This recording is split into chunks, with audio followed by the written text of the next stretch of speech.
My name is Karen, and I'm 25 years old. 6 months ago, my grandfather, who raised me, passed away. Today, the lawyer will open his will.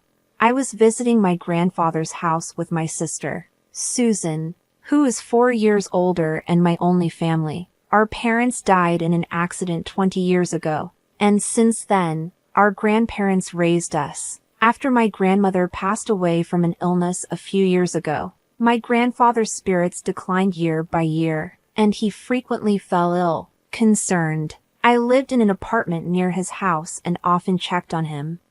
"You're a grown woman. It's unbecoming to keep coming back home," my grandfather would say, but he always laughed cheerfully nonetheless.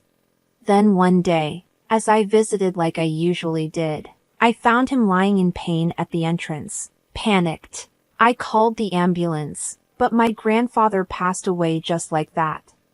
"Hey, what are you daydreaming about? At least prepare some tea." My sister's voice brought me back to reality. "Right, the lawyer will be here soon," I responded. Heading to the kitchen, I saw Susan lazily stretching out her legs on the mat and yawning. I could still smell her strong perfume even in the kitchen, a bit away, and I made a face. "She's the same as always," I murmured, placing the kettle on the stove. Susan had always cared only about herself. Once she hit her teens, she started dyeing her hair and hanging out with delinquents, always demanding money without working, even when she caused trouble and our grandparents had to apologize on her behalf. She was unperturbed. I, being the quiet one, often dealt with the fallout. She hadn't changed much even as an adult, drifting around with unstable jobs. I knew she had been asking our grandfather for money whenever I wasn't around. It was easy to imagine she would find this all too troublesome if it weren't for the inheritance. "Ah, you must be the lawyer. Thanks for coming today," I heard Susan's high-pitched formal voice, indicating the lawyer had arrived.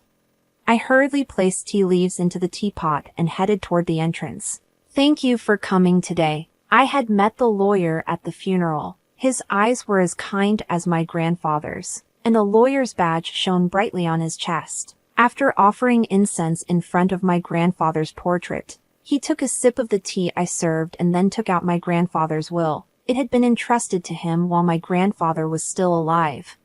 The content was as follows. My elder sister Susan was to inherit $20 million in cash, and I, the younger daughter, was to inherit the house and the land it sits on.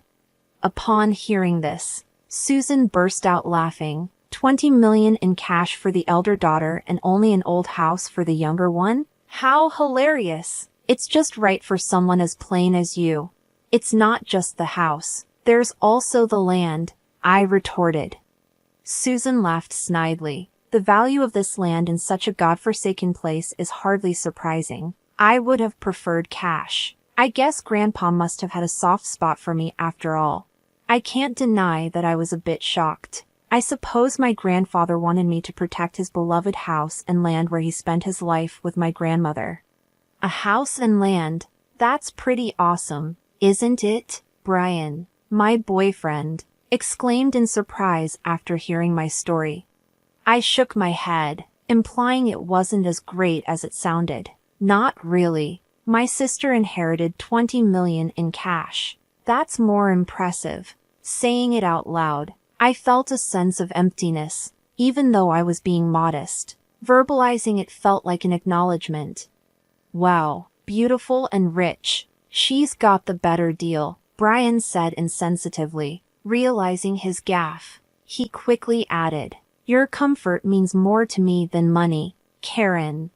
Brian has been my boyfriend since I started working. We met at a social event, and being of the same age, we clicked well. I introduced him to my grandfather and my sister. While he hasn't proposed yet, I have been considering marriage. Today was our first date in a while, and I ended up telling Brian about my inheritance. I suppose it was because I thought he would become my husband someday. Little did I know I would come to regret this.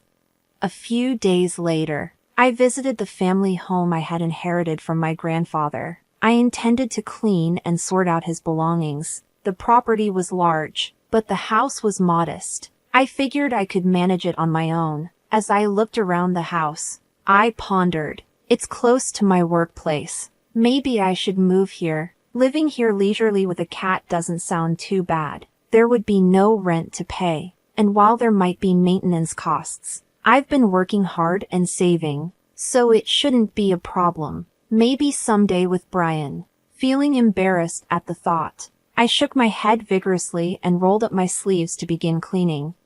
Just then, I received a call. My sister's name appeared on my smartphone screen. Sis, what's up?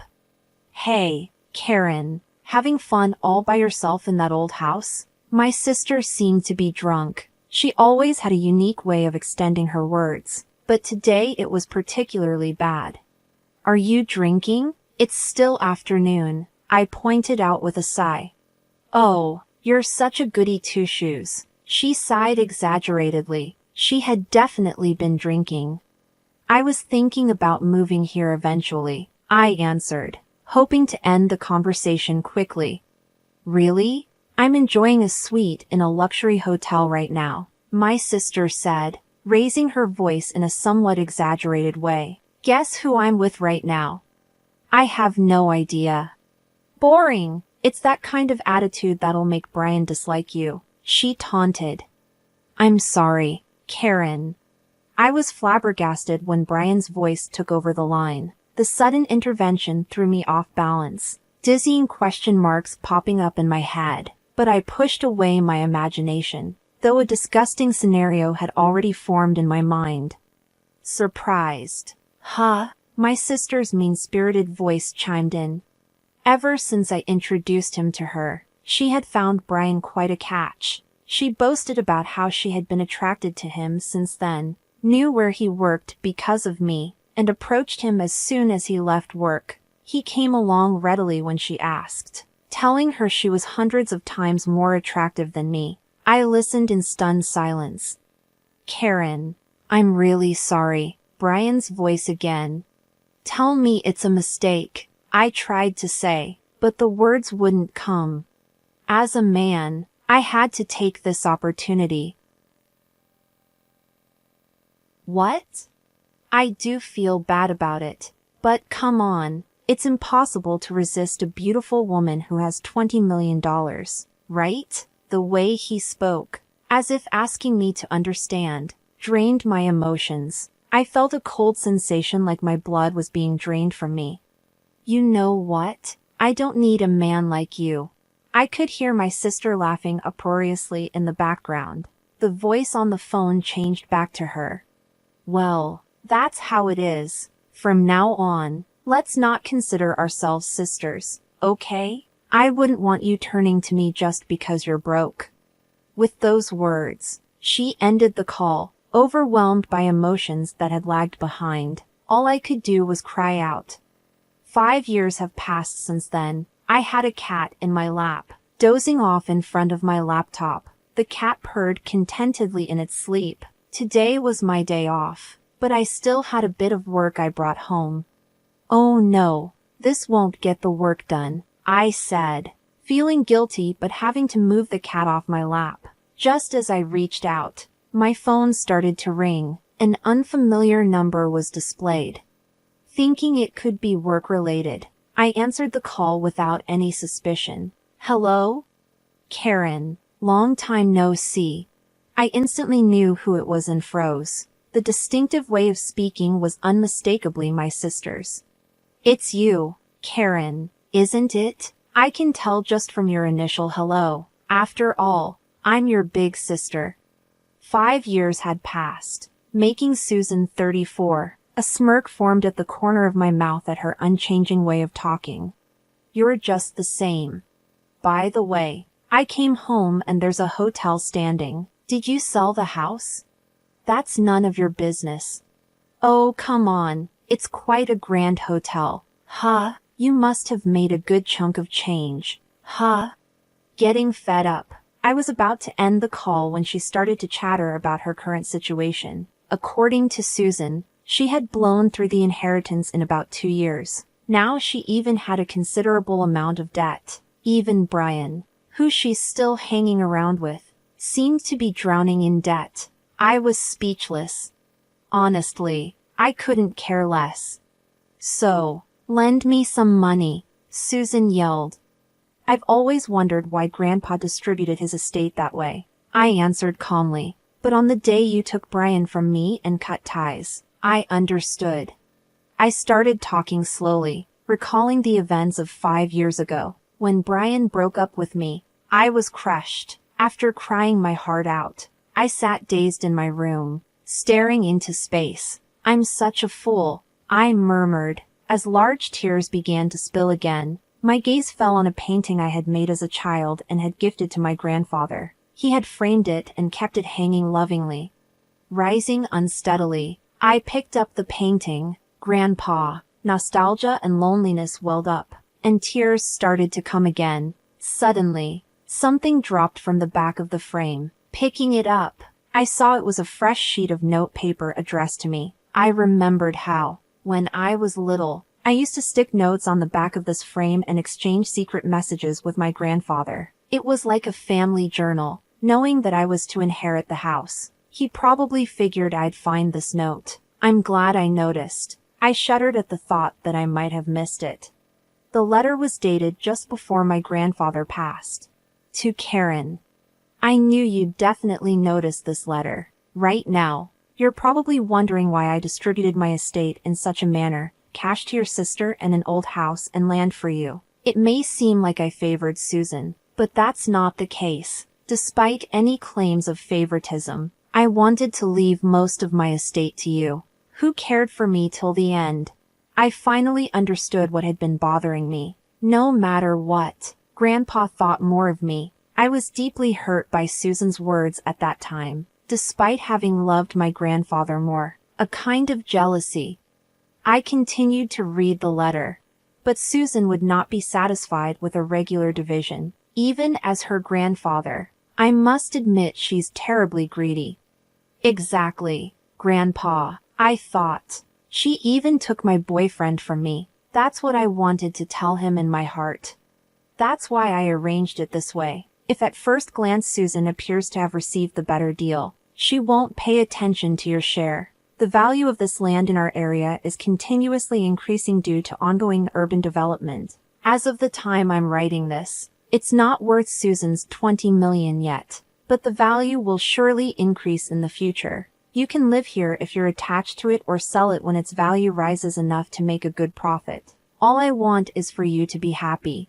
When I finished conveying the contents of the letter, Susan clicked her tongue and said, Hag.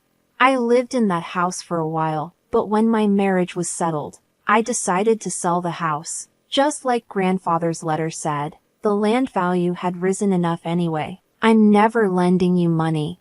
Susan seemed frustrated, but, as if she had a good idea, she said, Right, if you want, I can give Brian back to you. So help your sister. It's a good deal, right? At that moment, I felt something snap inside me. Enough is enough. You've been taken care of by Grandpa, and yet you haven't shown a hint of gratitude. I despise you for that, and you're not my sister anymore. Besides, I'm already married. I don't need Brian, and I don't even want to see his face. Stay out of my life for good. I said what I needed to say and hung up. I quickly set up call blocking. My cat, who had been cowering on the bed, looked up at me with wide eyes. I quickly picked up my cat and said, I'm sorry. After that, it seems Susan contacted Brian, and they both stormed into our old house. Did they try to return Brian to me? There's a respectable in there now, but they must have misunderstood something and were shouting that they were my relatives, even though I had sold the land and had nothing to do with it. It's simple for those two. They thought. Karen sold the land and an inn was built. She must be the owner. Of course, the staff reported them to the police. The two of them were arrested because they had destroyed several items in the inn. Furthermore, it was discovered that they had been committing marriage fraud for money in the past. It seems they'll be sent to prison together. I was also questioned by the police, but I was able to prove that I had no involvement quickly, as we were estranged, and I was released. As my husband, who came to pick me up, and I were walking through the station, we heard screaming and turned our gaze. There were Susan and Brian, looking completely different. Fortunately, they didn't notice us. Both of them had messy hair, worn-out clothes, and looked nothing like the two people I remembered. Especially Susan, who never skipped her makeup and fashion, looked even more different. They were probably being moved to a different location. As I watched the two of them, filled with a sense of melancholy, my husband and I locked eyes. I grabbed the hand he extended, and we left the police station. "Are you okay?" My husband, always concerned, looked at me with gentle eyes. "I'm okay. I have you and this little one," I said, touching my fairly noticeable belly and smiling back. In my belly, a new member of our family was growing. Money is important, but there's something even more valuable. That's what I want to teach our child. With my husband by my side,